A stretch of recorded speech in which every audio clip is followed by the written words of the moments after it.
सर्वसामान्यांच्या हक्काचा आवाज जागर जनस्थान।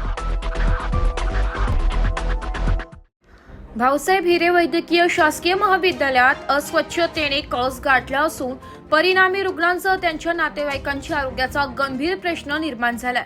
या बाबीकडे लक्ष वेधण्यासाठी रिपब्लिकन पार्टी ऑफ इंडियाचे पंकज साळुंखे यांनी आपल्या पदाधिकाऱ्यांसह भाऊसाहेब हिरे वैद्यकीय महाविद्यालयात पाहणी करत स्वच्छतेसह सुरक्षिततेबाबत अधिष्ठानांना निवेदन देत विविध प्रश्न उपस्थित केले। भाऊसाहेब हिरे वैद्यकीय महाविद्यालयासह परिसराची तात्काळ स्वच्छता करा, स्वच्छतेचा ठेका दिलेल्या ठेकेदारावर गुन्हे दाखल करा, अन्यथा अधिष्ठातांच्या दालनात कचरा टाकू असा इशारा रिपब्लिकन पार्टी ऑफ इंडियाचे मराठा आघाडीचे महामंत्री पंकज साळुंखे यांनी हिरे वैद्यकीय महाविद्यालयाला दिलाय। भाऊसाहेब हिरे वैद्यकीय महाविद्यालयात धुळे जिल्ह्यासह नंदुरबार, जळगाव, नाशिक व मध्य प्रदेश व गुजरात सीमेवरील अनेक रुग्ण विविध प्रकारच्या आजारांसंदर्भात उपचारासाठी दाखल होत असतात। रुग्ण या ठिकाणी बरा होण्यासाठी दाखल होत असतो, मात्र येथील अस्वच्छतेमुळे रुग्ण बरा होण्याऐवजी आणखी आजारी पडत असल्याचा आरोप साळुंखे यांनी केलाय। शासन दरवर्षी रुग्णालयावर कोट्यवधी रुपये खर्च करत असतात, मग नेमके खर्च केलेले पैसे जातात कुठे असा संतप्त सवाल उपस्थित करीत स्वच्छतेसह सुरक्षतेवर लक्ष घाला अशा आशयाचे निवेदन Republican party of India Maratha आघाडीच्या वतीने भाऊसाहेब हिरे वैद्यकीय महाविद्यालयाच्या अधिष्ठानांना देण्यात आले।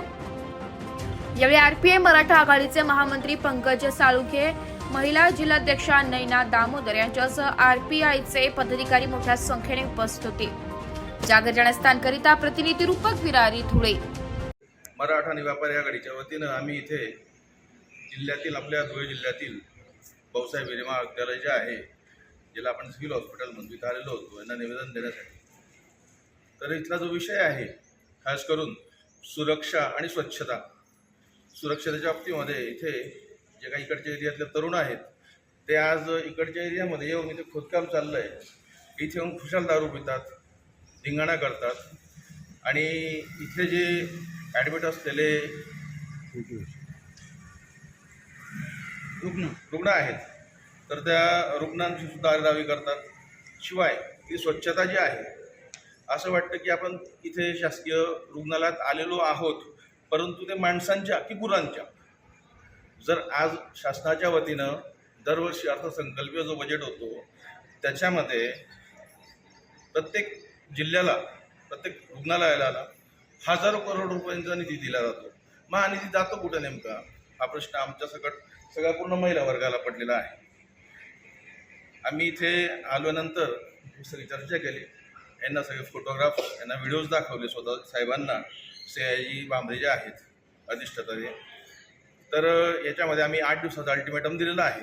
8 दिवसामध्ये जर या ठिकाणी स्वच्छता झाली नाही, जर तो नाला पॅक केला नाही, इथे नाला देखील आहे, त्या नाल्यामध्ये अक्षरशः MIDC मधलं सगळं पाणी त्या नाल्यातून वाहून येतं। आता नुकताच पावसाळा सुरू होणार आहे, आता त्या नाल्यामध्ये जर पावसाचं पाणी जमलं तर काय करणार। शिवाय त्या नाल्याच्या वरती महिलांचं प्रसूतिगृह आहे। तर असे सगळे विषय घेऊन आम्ही इथं आलेलो होतो। तर जर येत्या 8 दिवसामध्ये याच्यावरती कारवाई झाली नाही आमच्या निवेदनावर, तर आम्ही सगळ्या बिल्डिंगची साफस्वच्छता आमच्या स्वखर्चाने करून, सगळे माणसं मिळून त्याची सगळी साफस्वच्छता करून, त्या सगळा कचरा जो आहे हा कचरा साहेबांच्या कॅबिनमध्ये आणून टाकू।